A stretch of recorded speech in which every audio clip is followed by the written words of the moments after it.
Los Narvarte juntos, entrenadores de básquet, Guillermo Narvarte, Juan Cruz Narvarte, dos generaciones que se cruzan y que tienen mucho en común de este ADN basquetbolero que estamos tratando de desentrañar. Guille, gracias por compartir este rato con Juan Cruz, que me parece que es un momento ideal para compartir entre todos y hablar un poco de quiénes somos. Sí, bueno, un placer que estés acá. Coincidimos esta semanita acá en Buenos Aires y bueno, está bueno. Está bueno volver un poquito a las raíces siempre. Siempre está bueno. Lo mismo, Juan Cruz, gracias por compartir este rato y bueno, este tiempo valioso con tu papá no es tan común. No es tan común, se dio, así que bueno, pudimos coincidir y bienvenido sea también para poder vernos un ratito más, charlar un ratito más, estar juntos, que como decís vos, no se suele dar con normalidad.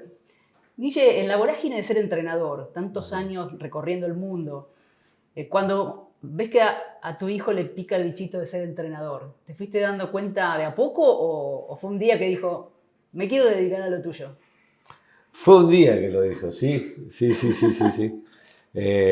Porque si bien estábamos y eso, pero él jugaba, él vivió un poco todo, porque tanto él como la hermana, pero él más de cerca, la etapa que tenía, no sé, 11, 12 años, sobre todo en Venezuela, él estaba y viajaba con el equipo. Entonces, han estado fuera del país y bueno, en el día a día se vivía.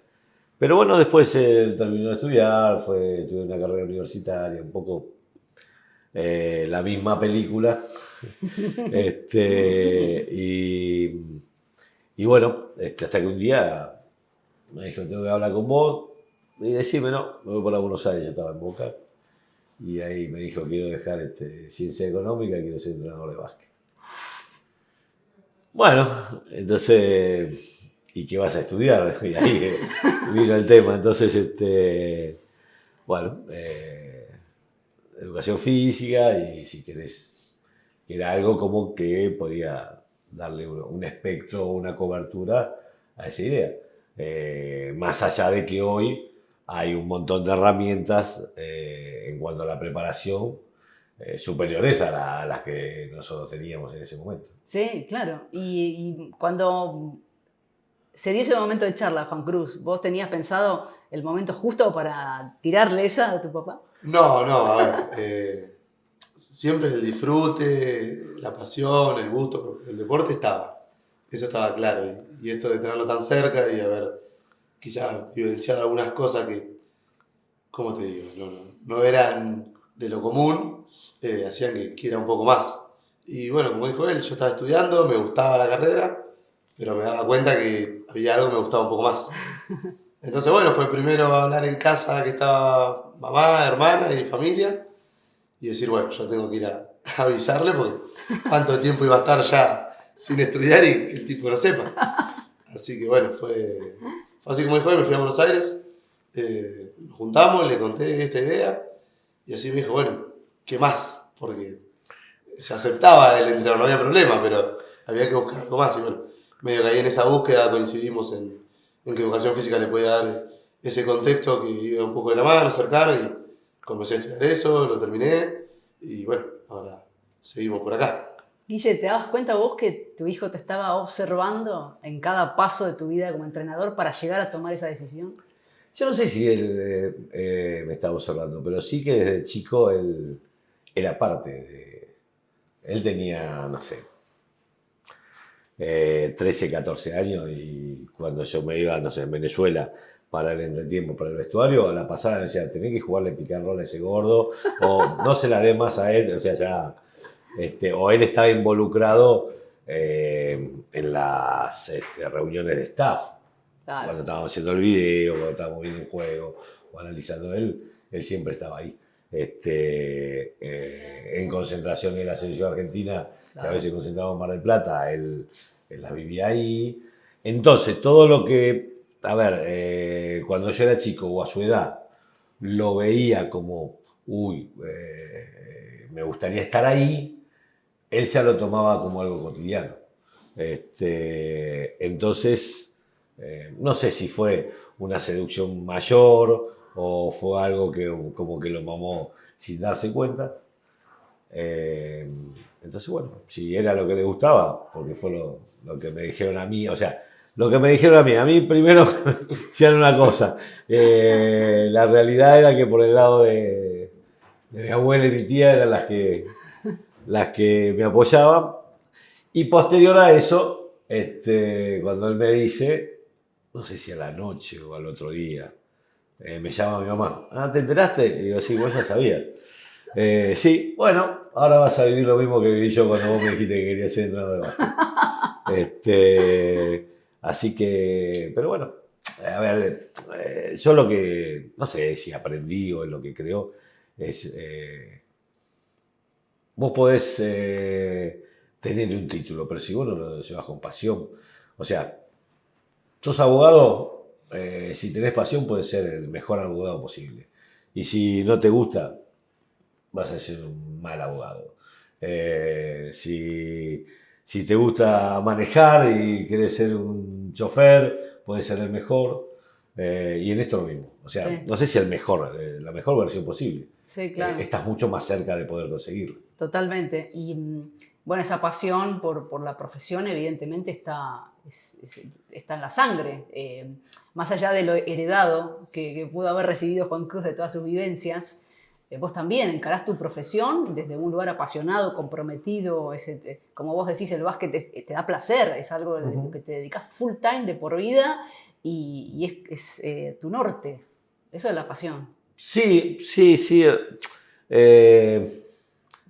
Mirá, a veces, al principio era, este está todo el día con la pelotita, que la pelotita, que la pelotita. Pero no es algo que a uno le cansa. Claro. O sea, ahora quizás uno ya sigue teniendo la pasión, sigue teniendo ese fuego, sabe por ahí quizás poder organizarse. Entonces puedes separar ciertas cosas, que eso es con el paso del tiempo. Al principio no podías separar nada, todo el tiempo, entonces, y te generaba la deuda que, no, si no hacías esto y no estaba... Y ahora sabes que es lo importante, que es algo secundario, y con eso no significa que sos un irresponsable. Entonces, eso por un lado. El hecho de que, no sé si es algo que se hereda, a mí el deporte me gustó siempre, o nací involucrado un poco en el deporte, pero es algo, no sé, natural, porque no fue programado, no fue algo sino que es algo, me parece que está también con la vocación, entre comillas, de docencia. Sí. Hay un poco de eso, ¿no? Sí.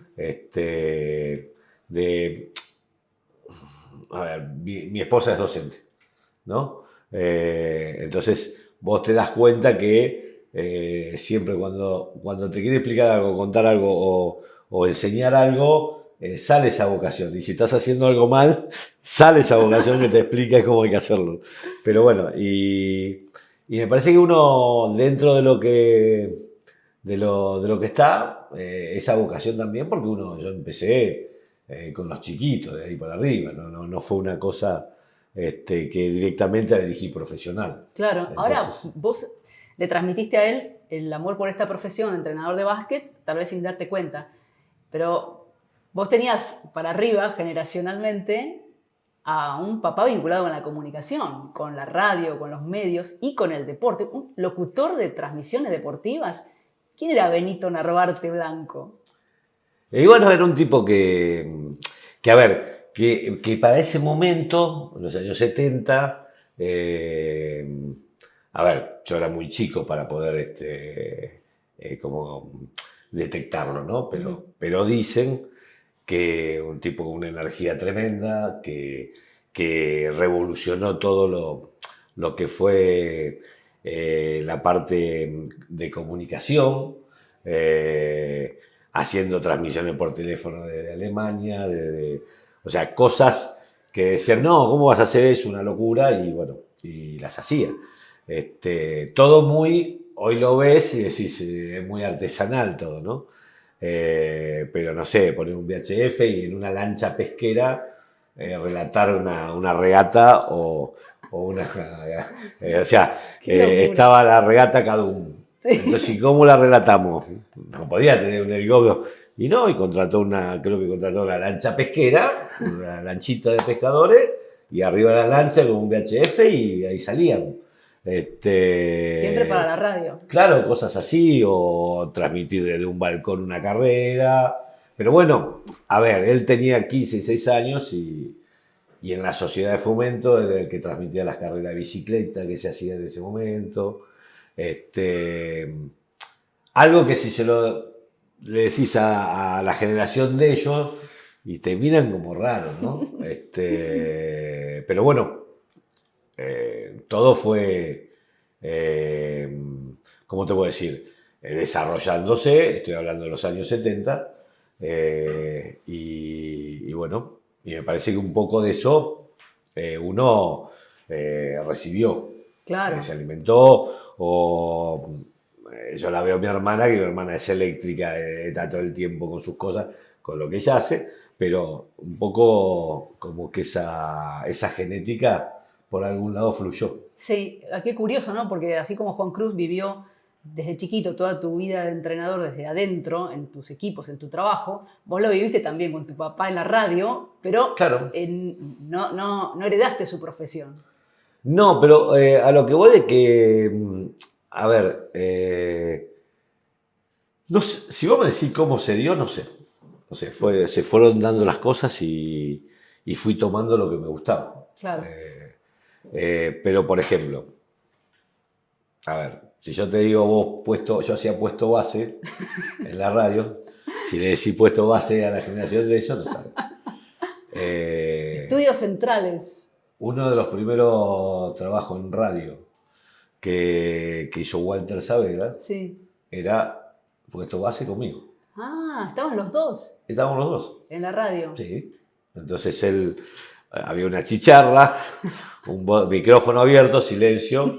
Ellos transmitían el torneo de Mar del Plata. Entonces, y yo estaba con los auriculares. Entonces decían gol de Atlanta.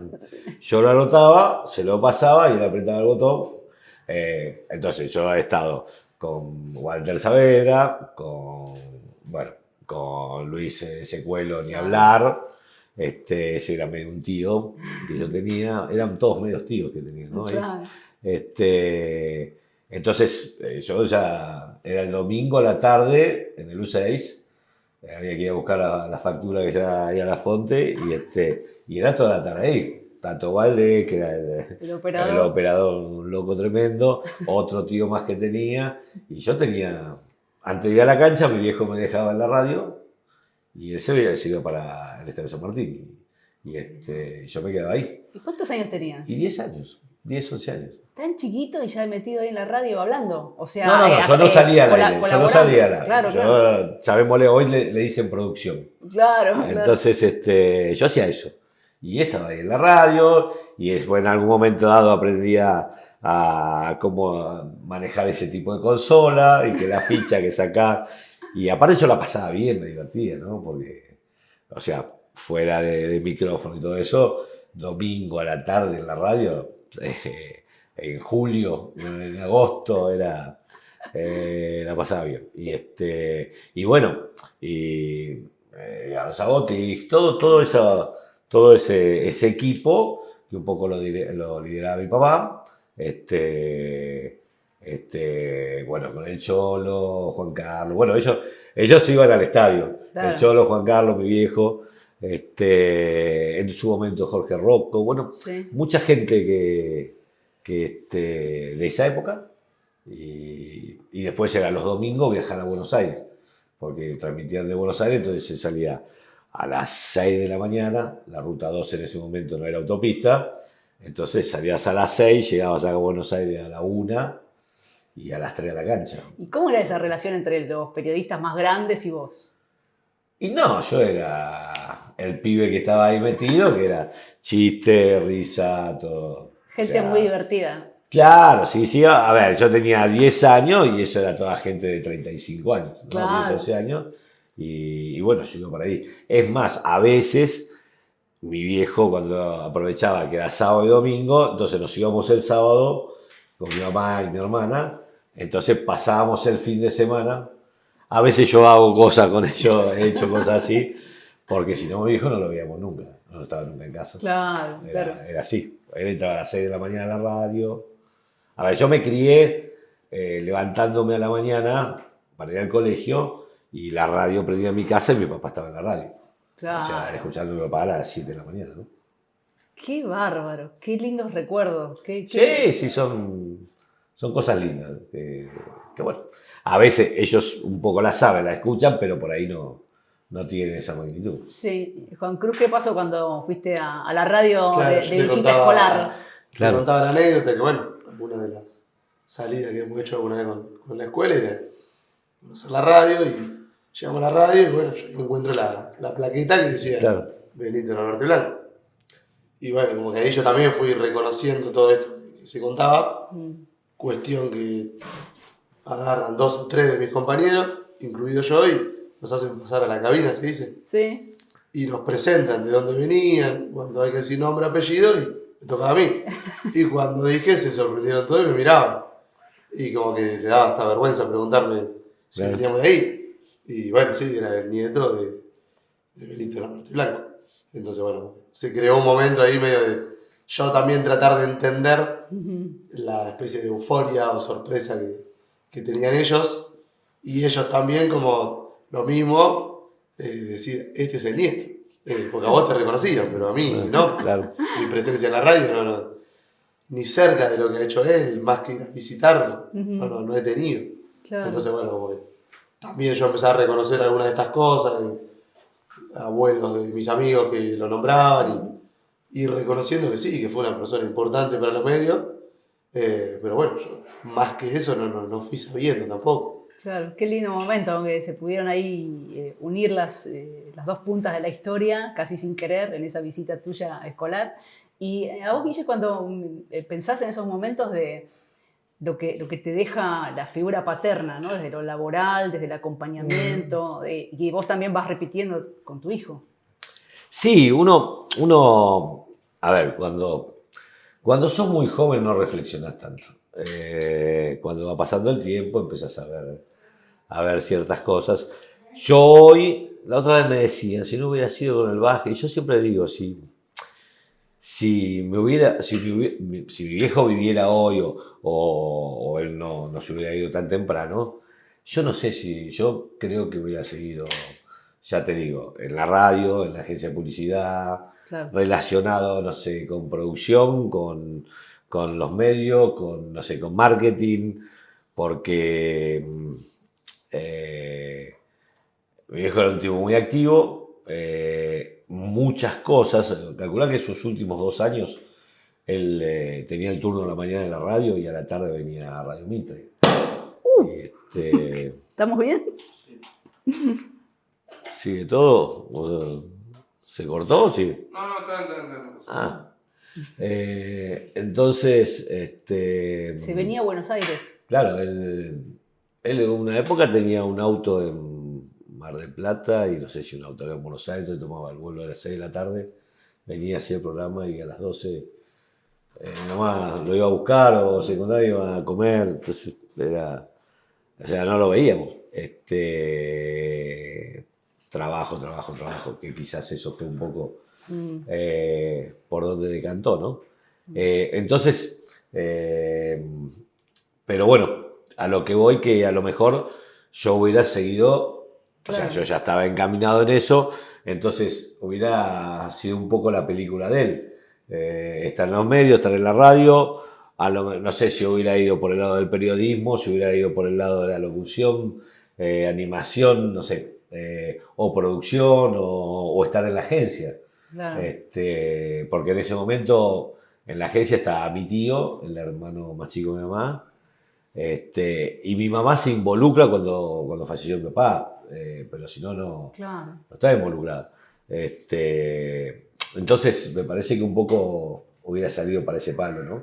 Mirá vos. el tiro. Pero fue una experiencia de conocer y quizás eso también, quieras o no, direccionó para el lado del deporte. Claro, claro, sí, sí o sí. Aparte de conocer mucha gente de los medios, no sé, casa, sobre todo en el verano, en casa, no sé, Mateico, lo veía yo el otro día que estaba caminando en Mar del Plata, entonces con él se lo veía, era como, o sea, lo veía como alguien normal, ¿cierto? Claro, claro. Me acuerdo que siempre parábamos, no sé, en Constitución Palace y ahí concentraba Independiente. Entonces había jugadores o gente de ahí, amiga de mi viejo, o viajábamos Juan Carlos. En los cumpleaños siempre estaban todos. Claro. Entonces, gente que venía de Buenos Aires, mi papá era socio de Víctor Franz y Víctor Rombi, que eran los que tenían.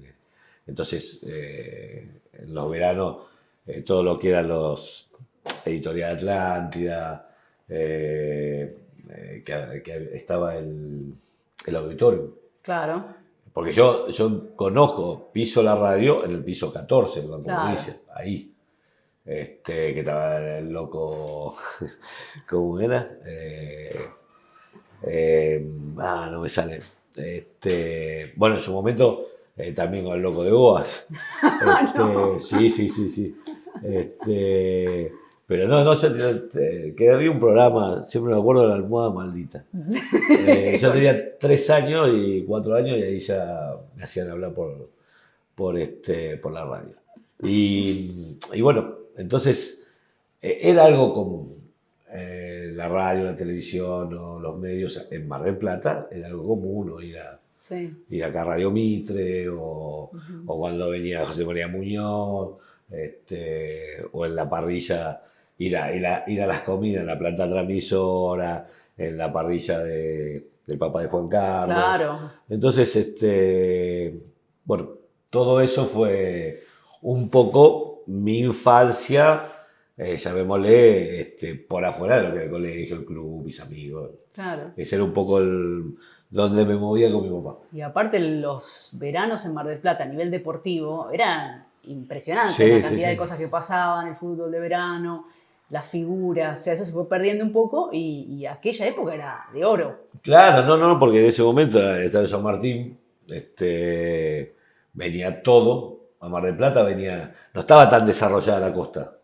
Claro, O sea, todo se centralizaba en Mar del Plata. sí. El recital, el partido de fútbol, la obra de teatro, el evento era en Mar del Plata. La Fragata Libertad, todo pasaba por ahí. Ahora se diversificó un poquito más, ya la costa está más grande, pero bueno, un poco pasaba por ahí. ¿Qué es lo que más te sorprendió de que te hayan dicho de tu papá, gente que lo conoció? Dice, vos sos el hijo de... Y te dijeron algo. Siempre lo relacionaron con que era un buen tipo y que no paraba de trabajar. Esas dos cosas. Que eso termina dando una conclusión buena y mala, ¿no? Exacto. Sí, por eso, por ahí me pega un poco, pero el tema es eso. Buena gente, que tenía carácter, que era que era duro, ¿sí? Pero que no paraba de laburar. Y esa es la realidad. Y eso fue lo que un poco se fue temprano. Claro, exacto, por eso. Bueno, Guille, igual esta base que tuviste desde lo familiar, en los medios y en la radio por tu papá, toda esa garra y esa fuerza de hacer cosas y de tener esa determinación, la trasladaste de lleno a tu profesión. Sí, a ver, me parece que viene de la generación de abuelos inmigrantes. Claro. Me parece que viene por ahí. O sea, mi abuelo vino con, no sé, 17 años, 18 años en un barco. Claro. No digo que es de los fundadores, pero era muy común en casa esos domingos ir a comer al centro vasco o al centro gallego.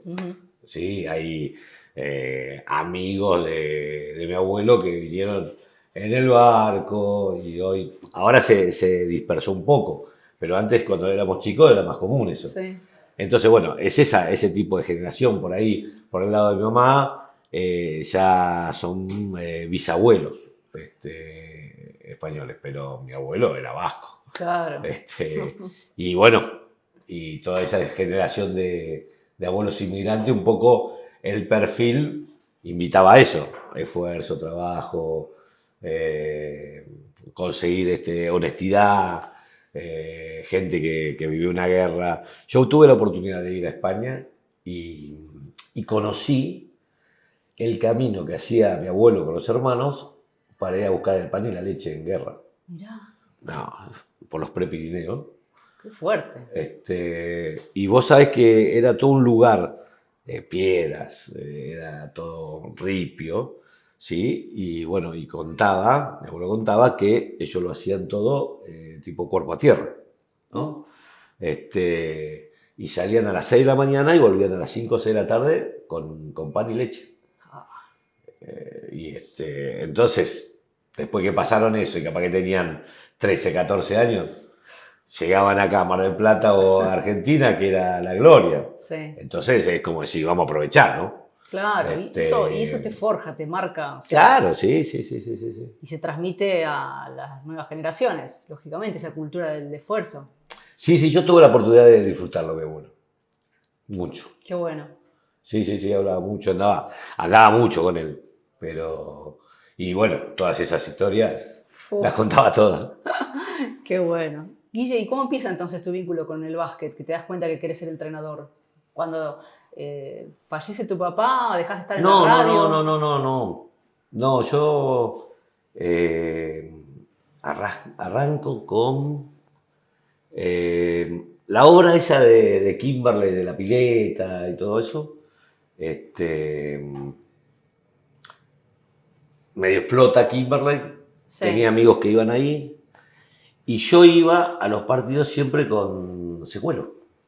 ¿Ibas a ver los Juan partidos? Carlos, sí. Luis me llevaba a todos los partidos. Qué grande, Luis Carlos. Y en ese momento también el que comentaba era Pocho Palumbo, Sí. que es medio primo de mi mamá, primo segundo, no sé qué relación familiar hay ahí, con los Palumbo, los Villar, con mi mamá.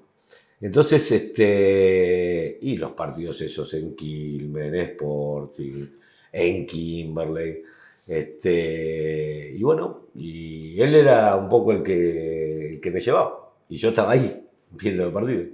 Entonces, bueno, en el CEF, me acuerdo, y yo tenía en ese momento 7, 8 años, y bueno, se abrió la escuelita de básquet y jugaba al básquet en el colegio y tenía compañeros que yo estuve en el San José, en Don Orione, y quedaba ahí. Entonces yo empiezo a jugar al fútbol y al básquet, conjuntamente ahí en el club. Y después, por una cuestión de tentación, ya fui por el lado del básquet. ¿Y el entrenador dónde apareció? El entrenador aparece acá en Buenos Aires. ¿Cómo? Acá en Buenos Aires, claro, porque yo termino de jugar, termino el secundario y me vengo a estudiar a Buenos Aires. Licenciatura en Administración de Empresas Navieras. No. Sí, una locura.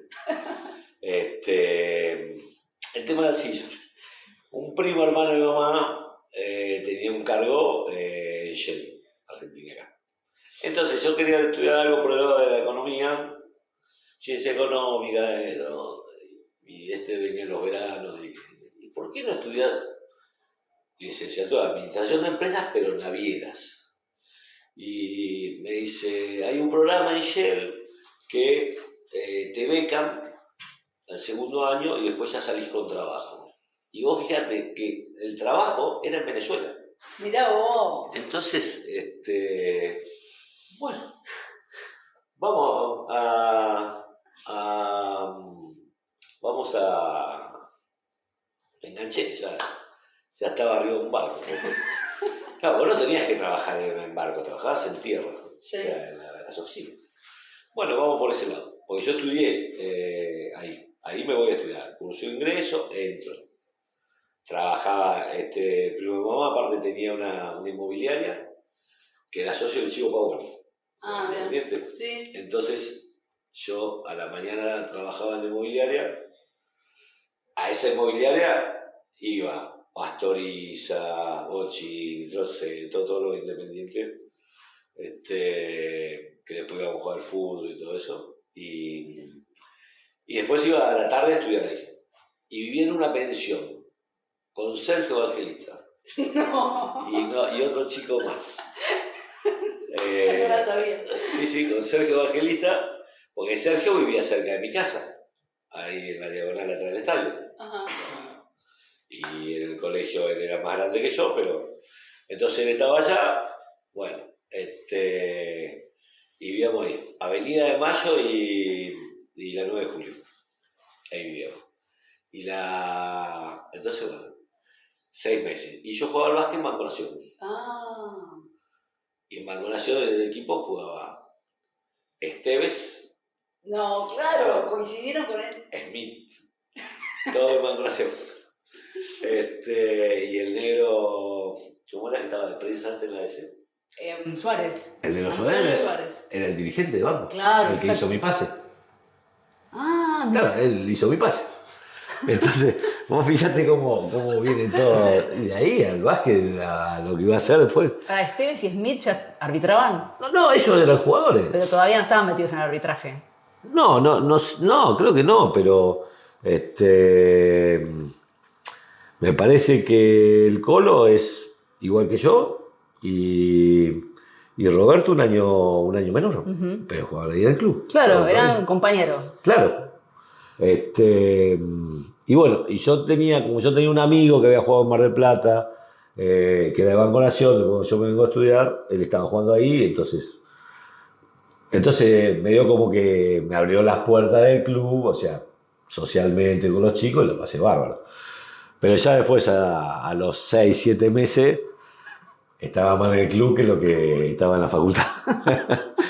Aparte en ese momento me acuerdo que en Banco Nación jugaba Porta al rugby. Ah, mirá. Entonces era básquet los sábados y domingos, rugby, de toda la vida social que están los clubes de Buenos Aires que no hay en Mar del Plata. Sí. Viste que acá los clubes de Buenos Aires que a mí me llaman la atención, siempre me llaman la atención, el domingo es ir al club Sí. a pasar el día.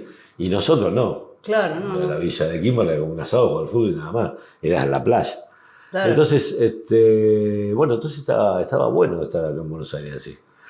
Pero ya con el estudio no iba para atrás, hasta que un día, no sé si llamé por teléfono, ya no daba para más y me acuerdo que vino mi tío a buscarme, vámonos para casa, vamos para Mar del Plata. Y ahí dejó. Y ya acá en Buenos Aires, que estaba en el club, empecé a entrenar en la escuelita de básquet, los mini, los pre-mini, ayudaba ahí. Mirá. Ahí Ahí empezó. Pero no como algo oficial, ni monitor, pero yo ya estaba ahí. Sí. Como tenía, no sé si tiempo libre, pero Te lo hacía. estaba ahí. Ya, claro, entrenábamos después y ya iba. Entonces, vuelvo a Mar del Plata y yo no podía estudiar en ese momento, porque yo llegué como en septiembre, entonces al otro año no empecé a estudiar. Entonces me acuerdo que vuelvo a jugar en el club, que había segunda, qué sé yo, y ahí ya empiezo con el negro, con la escuelita de básquet, porque aparte tenía que trabajar o hacer algo. Claro. Imagínate, en mi casa mi mamá me quería matar. Estaba con la pelotita, estaba todo... Bueno, y entonces al otro año yo me meto en ciencias económicas. Y seguía dirigiendo, y empecé a dirigir el club. Bueno, hago primer año, más o menos, metí una materia, dos. Seguía, entonces después ya empiezo con las selecciones de Mar del Plata. Ajá. Y después ya me viene la asignación para ser entrenador de la selección de provincia de Buenos Aires. Y bueno, ya... No sé, y en ese momento, no sé, dirigir provincia de Buenos Aires era algo importante. Sí, sí. Ir al campeonato argentino, eso era importante. Y ya, ciencia económica, Chao. ya empezaba a quedar de lejos. Entonces, no, lo mío de educación física, vamos por el básquet. Entonces, segundo año de ciencia económica, listo, afuera. Y a educación física. Y después ahí ya empecé a dirigir. Y cada vez dirigía más. Yo me acuerdo que estaba en segundo, tercer año de educación física y yo ya dirigía primera en Kimberley. Que donde la primera ahí tenía un cierto valor en Mar del Plata, ¿no? Y el que me daba básquet en el profesorado era Guillermo Junco, que era el entrenador de Quilmes. Ah, mira. Y era mi profesor en educación física. Entonces, bueno, y ahí empieza ya a aparecer la liga en el 85. Claro. Y ahí ya la liga fue una explosión, y me sale la posibilidad de ir al sur. Y ahí yo ya estaba en tercer año. Y digo, bueno, la materia que me falta, después la sigo, me salió esto. Y ahí ya empezó la carrera, que me voy a Plaza Winkle. A Plaza Winkle, pero era ineludible tu vínculo con el rol de entrenador de básquet. O sea, no podías, era tu destino. Sí, me parece que la explosión de la liga, ya por el 85, 86, a mí me agarra en ese momento de incertidumbre, de decir, bueno, ¿qué voy a hacer? ¿Qué hago? Y bueno, y explotó eso. Y vos sabés que hay toda una generación de entrenadores de esa misma edad que ocupó un lugar que estaba vacío. Porque, ¿qué pasa? Ser entrenador de básquet en ese momento era el que tenía una determinada actividad que por la tarde o la noche le permitía ser entrenador. Claro. ¿Se entiende? Trabajaba en un banco y después dirigía la primera. Había muy pocos, sacando acá en Buenos Aires o en Córdoba, muy pocos entrenadores profesionales. Entonces, y esa generación de los que tenían 35 estaban en el momento de generación, con, no sé, familia, a veces se entiende, en su trabajo, entonces era riesgoso. Claro. Ir por el lado del entrenador profesional, una profesión de riesgo. Claro, pero cuando aparece la Liga Nacional y la conformación como tal, ya se abre una puerta de profesionalizar Claro, pero no dejaba de ser riesgo porque vos te tenías que ir, vos tenías que apostar por eso, no estaban los libres de deuda, te podían cortar y no cobrabas más. Entonces, ¿quiénes tomaban esos riesgos? Los que no tenían esposa, los que no tenían hijos. Entonces, toda esa camada de 25, 26 años claro. son los que empiezan en diferentes niveles de la liga. Entonces, o sea, mi generación, Gonzalo, García, Sergio, Julio, Néstor, y hay un montón más, ¿sí? Que alguno dirigió acá, el otro, pero había entrenadores jóvenes en el sentido de que todo el mundo estaba en condiciones de poder tomar riesgo, y volvía a su casa y tenía un plato de comida de última. Claro. Entonces, y los entrenadores esos que tenían el banco y dirigían. Entonces dirigían en un lugar, me acuerdo Caco Gualó que pedía licencia en el banco, entonces iba a dirigir a Corrientes, pero después tenía que volver al Banco La Pampa. Y bueno, hasta que me parece que la liga formó esa generación de entrenadores. Si bien había algunos entrenadores grandes, o que venían en ese momento, no sé, aparte de León, Luis Martínez, Horacio Seguí, Mario Guzmán, pero bueno, que esa es la generación anterior a nosotros, pero esa generación anterior tiene una franja como más de 10, 12 años, ¿no? Sí. Después fue todo más consecutivo. Claro. Ya se da otra continuidad de trabajo para cierta camada de entrenadores.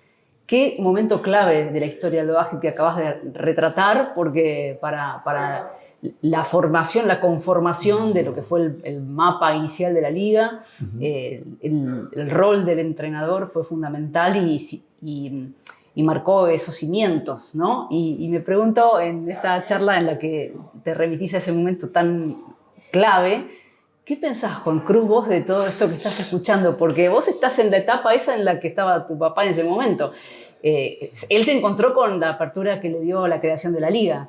¿Vos qué pensás? A ver, son recuerdos que quizás yo no viví, pero sí que he escuchado un millón de historias y de anécdotas y empiezan a surgir cada vez más. Hoy en día, sin ir más lejos, empiezan a haber algunas cuentas. El otro día justo le mencionaba que volvió a ver el fragmento de lo que era el partido de Neuquén contra Capital. de la final del Argentino de Mayores. Que bueno, quizás pequeñas cosas que en ese momento eran muy valiosas, porque era lo único que había, o quizás lo más alto que había, no lo único. Y que hoy quizás nosotros hablamos de selecciones de provincia y posterior a la pandemia no existió más un nacional de selecciones. Y antes era muy lindo y muy reconocido y hasta muy buenos jugadores pasaban por ahí. Bueno, sin ir más lejos es la evolución de lo que fue la competencia donde hoy nosotros tratamos de seguir, con la suerte de que me tocó que mi papá sea uno de esos que estuvo ahí, desde cuando no estaba a hoy, sin ir más lejos. No creo que se vaya a ofender, pero creo que es uno de los más grandes de la liga, puede ser, Sí, en cuanto a sí. edad de entrenadores. Por supuesto Creo que hay uno que me supera por un año. Bueno, pero debe estar por ahí, entonces... No, esto no hablamos de edad. Pero esto de que contara que Colo Esteves era compañero de él en el equipo y que vos pensás y decís, bueno, y hoy es árbitro y están compartiendo lo mismo. Y bueno, es ir viendo el crecimiento de lo que fue la liga. Yo no he sido, ¿cómo te digo?, partícipe de eso, pero lo mamo desde otro lugar. Sí. Desde el mismo León, anécdotas, documentales, bueno, todas esas pequeñas cositas que uno le sigue llamando la atención, o por lo menos a mí me llama la atención a pesar de no haber sido contemporáneo en ese momento. Claro, y también como que estás en ese camino, porque Guille habrá tenido que tomar decisiones, jugársela, arriesgar, incluso ante la mirada familiar, de tener dudas, y bueno, a vos te veo que estás también en ese camino de... Estás enfocado que querés avanzar como entrenador y es tu vocación. Sí, a ver, yo creo que tengo la suerte de que hay un poquito más de naturalidad. Quizá no para todos, pero por lo menos para nosotros, para nuestra familia es algo común, algo normal, que quizá sabemos que él tiene que estar yendo de un lugar a otro, porque es muy difícil de estar mucho tiempo en un mismo lugar. Y encima que ese mismo lugar sea también donde está su familia y su casa, es casi imposible. Entonces, desde ese lado, creo que yo mismo también naturalicé esto de que, bueno, en algún momento hay que irse. En algún momento es animarse a decir, bueno, doy un paso más y bueno, sea donde sea. Y de la mano con esto de que está la posibilidad de tomar riesgos. Eso de uno ser joven, de no tener una familia, de saber que si pasa algo está la posibilidad de volver, que no todos la tienen. Pero bueno, sí en eso comparto, sí eso lo entiendo, pero repito, con la suerte de que lo viví tanto para bien como para mal, porque hay momentos donde uno padecía decir, che, papá no está en casa, y había que hablar por teléfono, y en ese primer momento recién salía, me acuerdo, del Skype, y él estaba en Venezuela y nosotros hablábamos por Skype, y quizás yo era estar de marzo a noviembre con alguna situación en la que él podía llegar a venir para verlo un muy poquito tiempo, pero era esperar en la escuela, no llevarse ninguna materia para ir 3 meses a Venezuela, porque fue una época en la que él estuvo muchos años ahí y hacíamos eso y repito, lo hacíamos con normalidad y no es normal. Entonces no es normal, no era para nada normal. Y esto que él contaba antes, yo tener 12 años y hacer las giras con el equipo, claro. Y yo conocer hoy por hoy, siempre digo lo mismo, la única cancha que no conocí fue la de Isla Margarita, pero conocí la ciudad, y yo tenía 12, 13, 14, más que eso no, y lo mismo de los vestuarios, entonces eran pequeñas cosas que a mí inconscientemente iba viviendo, me llamaban la atención, me gustaban, quería cada vez más, pavear con lo que era la tabla y los fibrones, y me acuerdo de ese inventar jugadas y yo se las mostraba a él, y al principio no me daba bola, y en un momento empezó a dar bola y no puedes hacer esto, porque acá va a pasar esto, y vos decís, bueno, yo internamente yo quería que un día me diga, bueno, esto va a funcionar, ¿viste?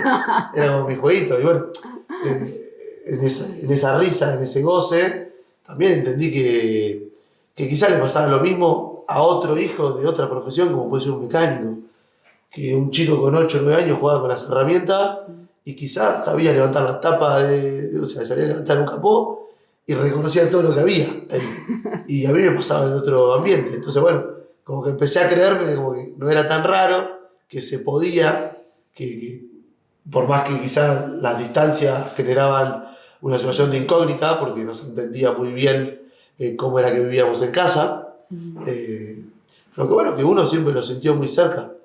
Y también creo yo esto de que a mí me gustara tanto como a él, hacía que más temas tuviéramos para tocar, más situaciones tuviéramos presentes los dos, habláramos el mismo idioma, por así decirlo, y hoy por hoy compartirlo, y sí, cada vez más. Entonces, desde ese lado es, yo quizá teniendo alguna situación en la que necesito que él me escuche, de básquet hablando, ¿no?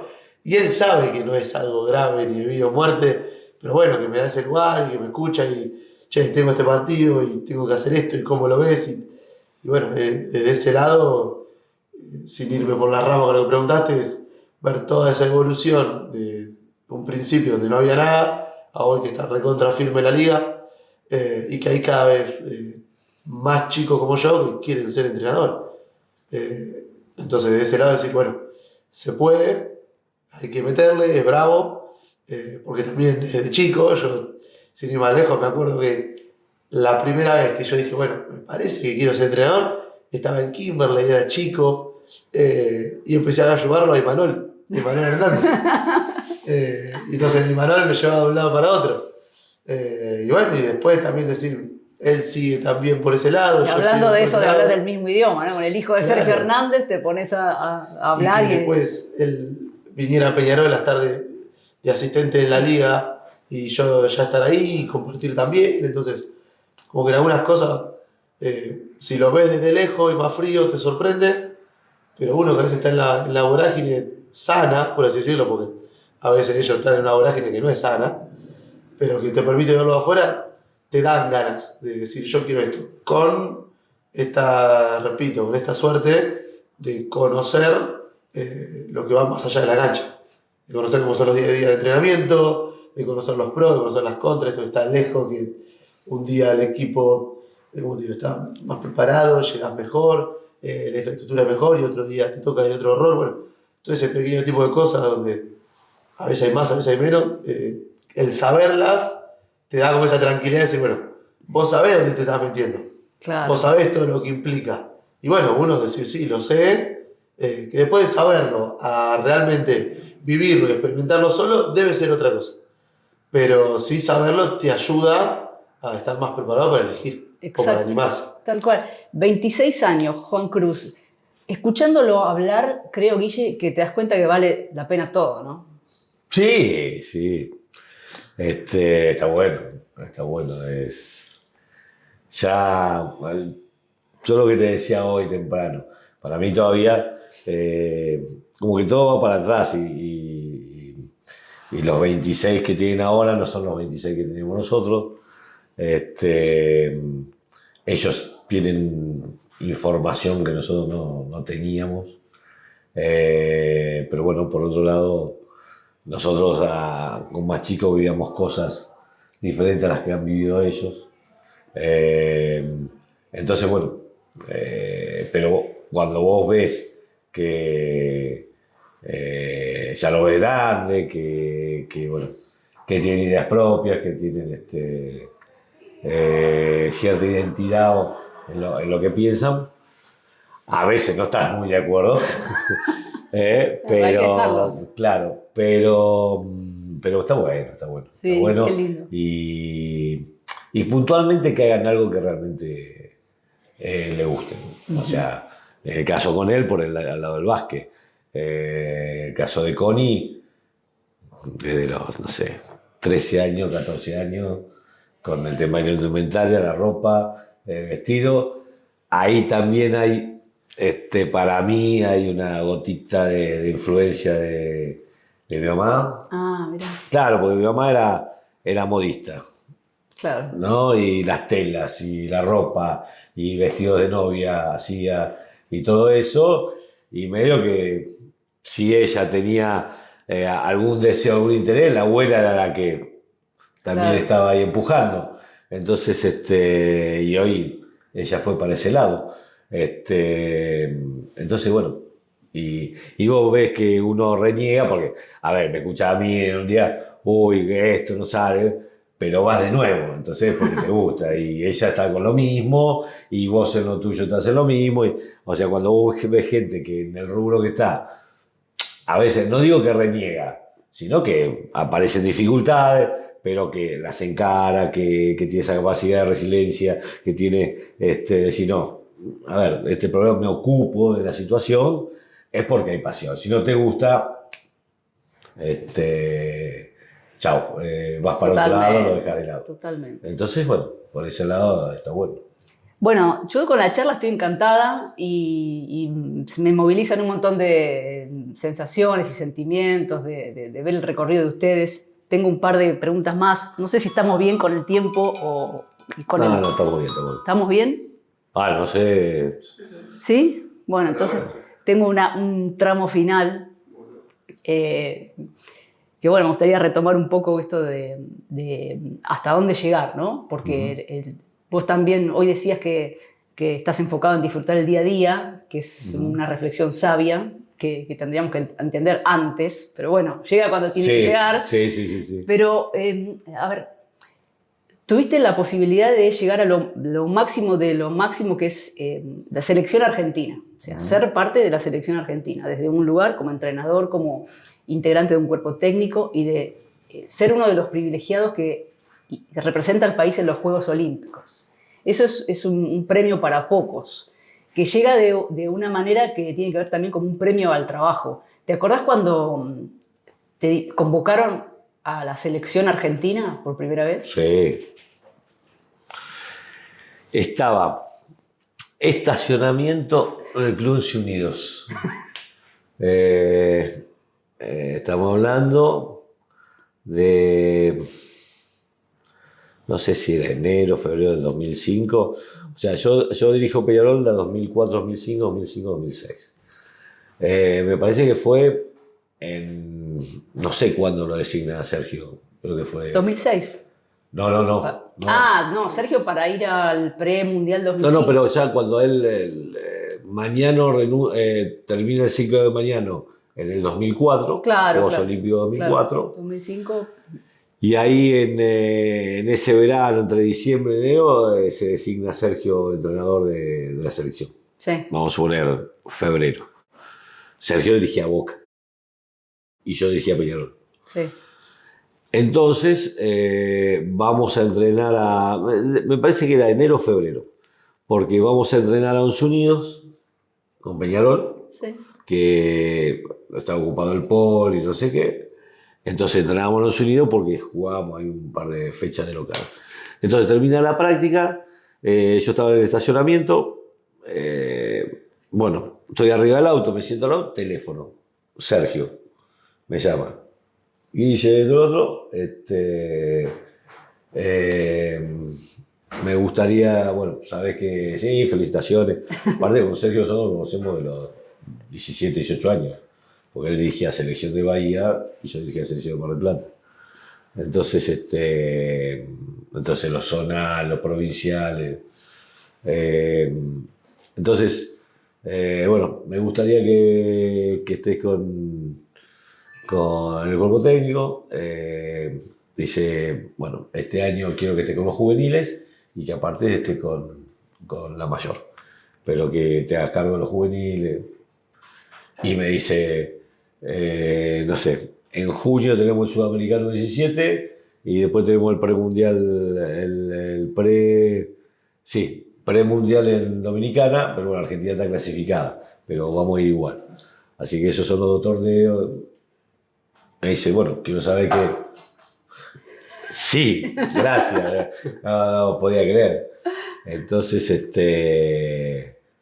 y bueno, fue un impacto tremendo. Me quedo en el auto y lo primero que hago es llamo a mi señora. Le cuento, le digo esto, y le aviso. Le dije que sí, y claro que bueno, te aviso que voy a estar poquito en casa. Y estos mínimos son 4 años. El sueño es poder llegar al Juego Olímpico. Claro. Esa era, le digo. Y bueno, y así fue. Entonces, ese fue el momento. ¿Qué momento? Ahí te caen Sí. un poco todas las fichas, ¿no? Sí, en ese momento no te das cuenta. En ese momento no te das cuenta. Hoy, que mirás para atrás y eso decís. Por ahí no me gusta tanto mirar para atrás. Tenerlo presente sí. A veces. ¿Sabes cuándo mirar para atrás? Cuando estás en algún momento medio complicado o no valorar lo que estás en ese momento. Decir, ¿por qué no miras un poquito para atrás? O algún amigo o algún otro entrenador amigo me lo ha hecho saber. Pero te vuelvo a repetir, eso fue clave. Y después, en el momento que vos estás con la selección no te das cuenta. No te das cuenta.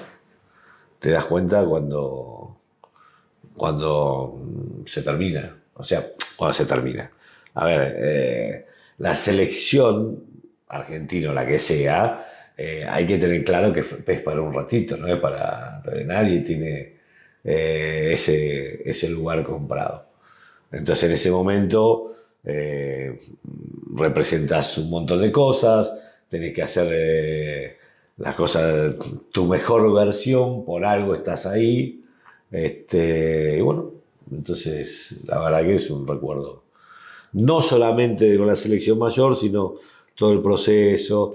A ver, yo tengo acá jugadores o en la liga que los dirigí cuando tenían 17, 18 años, ¿no? En sudamericano, en premundial, en mundiales, situaciones de dejar a algún chico en una preselección y decirle no vas al mundial, no vas al premundial, o he estado en momentos donde se le ha dicho a jugadores mayores que quedaste afuera del Juego Olímpico, ¿no? Bravo ese momento o sea, y no siendo con la selección mayor y no siendo el entrenador principal y estar ahí o en el debate de decisión y que aparte de ahí quizás puede ser una sola vez en la vida, no es que después no para el año que viene o para dentro de 4 años y no sabés cómo va a estar dentro de 4 años. Entonces bueno, estar en toda esa toma de decisiones en donde en ese momento las tomás con naturalidad, pero después empezás a decir, no, es un nivel de responsabilidad altísimo. Entonces cuando yo veo que hablan, que la lista de que tiene que hacer, como que no, es bravísimo. Y por otro lado, muy... como que hay un nivel de excitación muy fuerte, ¿no? Una seducción te seduce a que es algo, no sé si grosso. Eso es una sensación que es difícil de imaginársela, sino que es vivirla. Claro, pero además vos estuviste en un momento, porque ahora la historia ya está escrita, pero había que estar en el 2007, cuando tal vez Sergio Hernández no tenía el respaldo de todos 2005. Los jugadores. Pero yo te digo, cuando había que clasificar a Beijing 2008. Las Vegas sí, fue tremendo ese torneo. Muchos jugadores no quisieron, no pudieron, no fueron parte de ese torneo y había que ir a matar o morir para conseguir un lugar en un torneo en el que jugaba Estados Unidos y llegar a esa final para... Yo creo que fue el momento de mayor presión ese torneo. Claro, y vos estabas ahí. Sí, fue el momento de mayor presión, porque incluso en la previa hubo muchas cosas que pasaron antes de ir a ese torneo. Se hablaban muchas cosas, había cosas que eran y cosas que no eran, pero porque se venía del 2006 de perder con el tiro de Chapu, ¿no? En las semifinales en Japón. Entonces, y bueno, muchas charlas porque aparte ahí tenés, cuando está el equipo eso, pero después tenés momentos de, ¿cómo te puedo decir? En el rol que yo tenía como asistente, en ese momento que era Gonzalo y yo, de hablar con el entrenador, y a veces el entrenador no se da cuenta, porque yo lo hago a lo mejor con mis asistentes, en otro nivel, pero en definitiva es un entrenador que está, no sé si haciendo catarsis o sincerándose, o bueno, Entonces a lo mejor era, no sé, 1 hora o 2 horas charlando y surgían cosas de la vida, cosas. Entonces, que eran bravas, que después todo eso se resume en el momento que se clasifica, que para mí fue de los mejores equipos que jugaron de la era de Sergio, con la aparición de algunos jugadores. Con Escola indetenible. Sí, pero ahí es la consolidación de Pablo, Claro. de Scioli, de Carlitos, Delfino, un gran torneo de Román, Sí. fue su mejor torneo en la selección. Ya Paolo y Leo con otro rol. Bueno, Fede Kamerich fue importante. Sí. Para mí el que fue clave en ese torneo, en ese partido con Brasil, fue Matías Sandes. También, sí. Fue Matías que abre el partido con 3 triples. Entonces, por eso son todas vivencias que te quedan, ¿no? O fotos que te van quedando. Ahora estamos hablando de esto que era matar o morir, porque el ciclo terminaba ahí. Si no se clasificaba a los Juegos, terminaba la historia ahí y bueno, había que reconstruir. Y para vos eso de por fin se abre la puerta esa de la que estabas esperando cuando Sergio te ofrece ir a la selección, el objetivo más grande era llegar a los Juegos Olímpicos y finalmente sucede. Ahí y le debo un asado. ¿A quién? A Guido Lin. Histórico utilero de Peñarol. A Guido Lin. Era de Kimberley. Guido. Claro, era de Kimberley. Nosotros con Peñarol ese año le ganamos en Buenos Aires a Boca, después ganamos en Mar del Plata, volvemos a ganar en Mar del Plata. Y ganamos en Mar del Plata y Sergio ya era, no sé si ya era el entrenador o lo designan después, pero me parece que ya era. Y jugamos en el Poli. O sea, jugabas 4 veces, jugamos de visitante, ganamos, jugamos en Mar del Plata, después en la segunda fase le ganamos. Y hoy viene, me dice, te van a llamar a la selección. Vas a ir a la selección con Hernández, con el Oveja. Tengo que saber, si vos vas a la selección me pagás un asado. Él, cuando me dice eso, es cuando a mí se me cruza lo de la selección. ¿No lo habías pensado antes? Como objetivo sí se lo había dicho a mi mujer. Ajá. Pero cuando recién nos conocimos. Mirá. Yo soy en el básquet, y yo voy a dirigir la selección argentina, yo voy a estar así. Y vos le preguntás a mi mujer ahora y dice, loco, 26, 17 años que decía que iba a ser, dice, ¿con quién estoy? Y yo dirigía IPF Plaza Winkle. Pero bueno, a lo que voy era que bueno, después uno va en la liga diciendo, pero después que me lo dijo Guido, ahí, viste, no digo que lo visualicé, sino que lo tomé ya como un objetivo. No estamos tan lejos, o podemos estar, la verdad que sí. Y aparte de ese Peñarol que también, ese primer año de Peñarol que generaba ilusión, ¿no? Porque venían del borde del abismo y de golpe estábamos, ese equipo jugaba bárbaro, o sea, había generado un ida y vuelta con la gente que... la otra vez, no sé dónde escuché, que fue la temporada que más entradas vendió, no sé si en la historia de Peñarol, pero me dijo Martín, que esa temporada fue la que más boletos se vendieron. Es muy probable. Sí, que fue no sé si mayor recaudación, sino la mayor venta de tickets. Claro, sí. Entonces, bueno, ahí ya decís, bueno, che, ¿por qué no? Puede ser. Claro. Bueno, mirá todo esto que estamos hablando y ni mencionamos quizás el punto más alto, que es subirse a un podio olímpico. O sea, sos medallista olímpico. Tenés una medalla de bronce en los Juegos Olímpicos. Sí. Es un montón.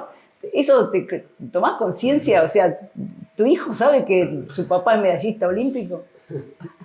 Sí, a ver, la medalla, hay una medalla, vos sabés que cuando vas a los Juegos te dan una medalla de participante. Sí, Entonces, esa es la que está en casa. claro, claro. La otra se la dieron solamente los jugadores.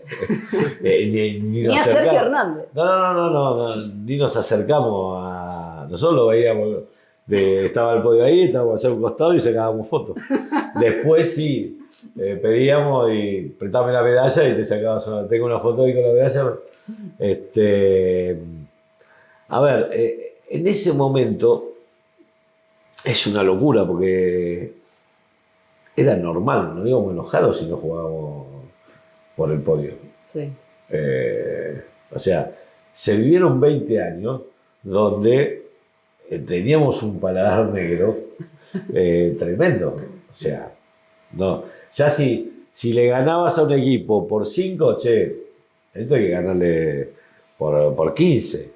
Entonces yo, por ejemplo, si la otra vez veía los jugadores que había y vos decías, estos tipos, ese último cuarto de Delfino contra Grecia, que lo pasan ahora en todos los reels y todo eso, estábamos ahí, era una cosa increíble. Y los muchachos que jugaban enfrente, porque Spagnoli, Papaluca, vos veías que eran todos. Yo me acuerdo que lo miraba a Spagnoli, ¿viste? Grande, y lo veía a Prigioni flaquito, ¿viste? En la previa, cuando empezó el partido, el respeto que le tenían a Pablo y lo que. Claro. A ver, todos por igual. Entonces, me parece que bueno. No digo solamente, a mí me tocó vivir lo de Beijing, pero lo de Indianápolis lo vi Claro. de afuera o después todo lo que vino o ese subcampeonato del 2019. Iba a decir, era increíble y estaba de nuevo ahí. Sí. No, teníamos un paladar negro y bueno, por ahí la suerte de poder haber estado. Bueno, qué sé yo, no sé si es suerte, si es estar en el momento, porque uno siempre cuenta lo que le falta, ¿viste? Sí. Y no ve lo que tenés. Y que ahora estamos hablando así y decimos, disfruto el día a día, de poder disfrutar el día. Miramos lo que lo que tenés y lo que le falta. Y cuando entras en la vorágine te olvidás de Claro. esto que estamos hablando, ¿no? Claro. Pero es así. Cuando mirás un poquito y ese tipo de cosas están buenas. Pero lo que yo digo que es malo es detenerse en eso y no ver, no valorar, no visualizar lo de ahora. Eso es algo que, vos sabés que yo incluso a veces como que le tengo miedo. Uh-huh. A mí me pasaba cuando estaba en Chile. Uh-huh. Porque a nosotros nos pasó algo raro. Nosotros éramos asistentes de la selección y Gonzalo y yo no teníamos trabajo en la liga. Entonces, bueno, en un momento yo me voy unos meses a Chile a dirigir, mientras yo dirigía las selecciones menores. Sí. Entonces me daba para trabajar en Chile. Y yo me levantaba a las 3:30 de la mañana que pasaba la señal internacional de TIC Sport para ver el partido de la liga. Porque yo no quería perder, no el ojo, pero el nivel, ¿entendés? Entonces, si estabas en otro lado, no querés perderte esto. Para nosotros la liga era lo más grande. Después, cuando empezás a recorrer un poco, empezás a ver y haces el esfuerzo y quiero ver la Euroliga y quiero, o sea, tener ese hábito de mejora constante. Porque en esto, ¿entendés? Si te quedás con lo que pasó, te sirve para tener en tu disco rígido. No digo que hay que limpiar o borrar todo, no, tenelo porque sirve. Pero el tema de todos los días, mira cómo está defendiendo este equipo, mira lo que están haciendo. En la actividad nuestra es un... ¿cómo te puedo decir? Es constante evolución. Sí. como puede ser la medicina, como es el arquitecto, hay nuevas formas de construir, nuevas formas de diseñar, hay enfermedades nuevas y el médico tiene que estudiar, hay diferentes formas de entrenamiento y el propio físico tiene que actualizarse. Y la tecnología también, aplicada a todo. Exacto. Una batalla tenemos ahí tremenda, pero hay que estar. Entonces ese es el miedo. No sé si es el miedo. Es el hábito o el motor que hace que tengas que estar, que no puedes parar. Porque si paraste, podés, no sé si dedicarte a otra cosa, porque sí, se puede, pero parar, no, porque esto en 6 meses, en un año, es una evolución tremenda. Sí.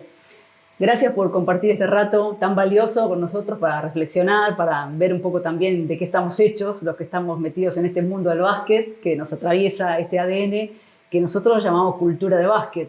Si tenés que ponerle un nombre o una definición, ¿qué crees que es la cultura de básquet? ¿Qué es lo que nos define? Me parece que es una forma de vivir. Nosotros tenemos una forma de vivir. Estamos en una familia que a veces creemos que somos muchos y no somos tantos. O sea, en definitiva, somos una tribu. Un poco somos una tribu. Sí. En donde involucramos a la familia. O sea, la familia no es que somos nosotros, a mí me gusta ir a pescar, me voy a pescar.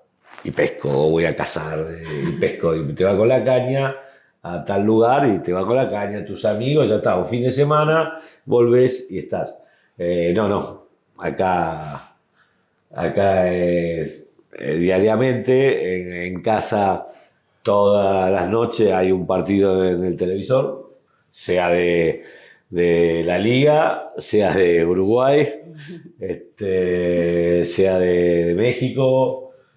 Siempre hay un partido, o de Euroliga, siempre hay un partido. A la señora la tenemos involucrada también. Entonces, las redes, está todo pendiente. O sea, es el tema que se habla en casa. Y bueno, me parece que un poco es por ahí. Nos define. Sí.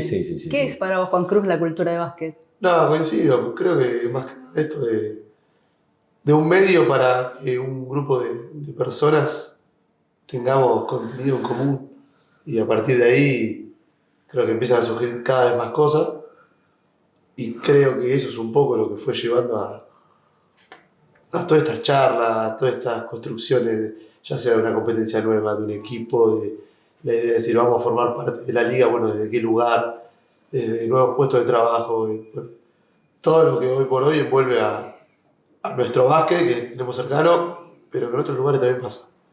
Entonces, bueno, creo que es más un medio que nos engloba a todos los que nos gusta esta disciplina y le ponemos pasión y bueno, y hago hincapié en esto, en que estamos todos juntos y lo vivimos y como decía él, en familia, que a veces creemos que somos muchos y no somos tantos, eso es muy real también. Pero bueno, que nos gusta mucho y también eso es lo que nos hace a veces perder como esa noción y eso habla bien también de cómo uno lo vive y qué es lo que esto genera. Totalmente. Qué fino que estás con el análisis, ¿eh? Estás muy bien. Sí, es muy analítico. Qué bien, Guille, gracias. Siempre un gusto charlar con vos, tantos No, años compartidos y además ese orgullo que hay un poco de compartir una ciudad. De alguna manera nos ha tocado esto de decir, bueno, somos de Mar del Plata y también, por último, se me ocurre esto también que es una frase recurrente, que no tiene por qué ser antipática, que es esto de no ser profeta en tu tierra, pero yo creo que al final es bueno eso, porque te permite crecer a lo máximo de tu potencial, ¿no?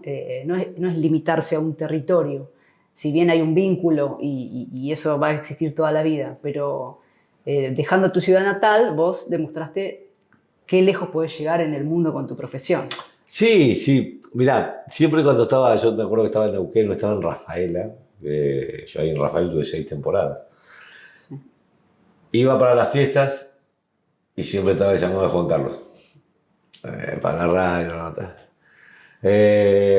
Y bueno, y siempre él me decía, ¿y por qué no venir acá a dirigir? Y no te llamó Quilmes, y no te llamó Peñarol.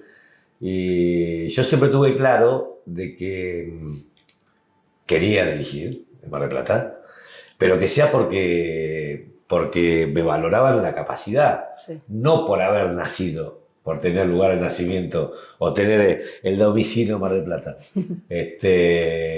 Entonces, yo fui orgulloso, fui contento, pero fue porque valoraban y querían que estuviera. Y está todo bien, porque siempre tuve claro, y yo a él me encargué mucho de decírselo, hacer la cuenta de los entrenadores que conozcas, cuántos años dirigieron en su ciudad. Yo dirigí 2 temporadas en Mar del Plata y como entrenador profesional llevo 35. Hablo mucho con Leandro Romela. Siempre estaba, el otro día yo escuchaba, lleva 18 años como entrenador profesional y dirigió 2 temporadas en Mar del Plata, 3. No sé si él estuvo 2 en Peñarol y 1 en Quilmes, Sí, o algo así, o 2 y 2, Sí, bueno, 4. sí. O sea, estamos por debajo del 25%. Y no sé, Sergio Hernández cuánto dirigió en Bahía, y el Huevo cuánto estuvo en Bahía, y Mañana también dirigió en Atenas, y después. Y Fernando Duró de Capital cuánto estuvo. Y así empezaste a nombrar entrenadores. No es una profesión para... A ver, entrenador profesional, no es para ejercerla en tu casa, Claro, es para tener el bolso listo y andar con el bolso. Es ese tipo de profesión. tal cual. Entonces, bueno, hay que aceptarlo. Y si no, podés estar en tu casa, en otro rol, quizás con la misma actividad, pero bueno, con otro tipo de proyección. Eso ya lo pone cada uno, lo elige cada Seguro, uno. seguro. Así que el tema de no ser profesor en tu tierra o qué va a ser famoso si dio la vuelta de casa, es un dogma que lo escuchamos, pero me parece que, como decís vos, salir de tu zona de confort es la que indudablemente te hace crecer. Gracias, Guille, un gusto siempre. Un placer, como siempre. Gracias, Juan Bárbaro. Cruz. Un gusto. Los quiero. Gracias.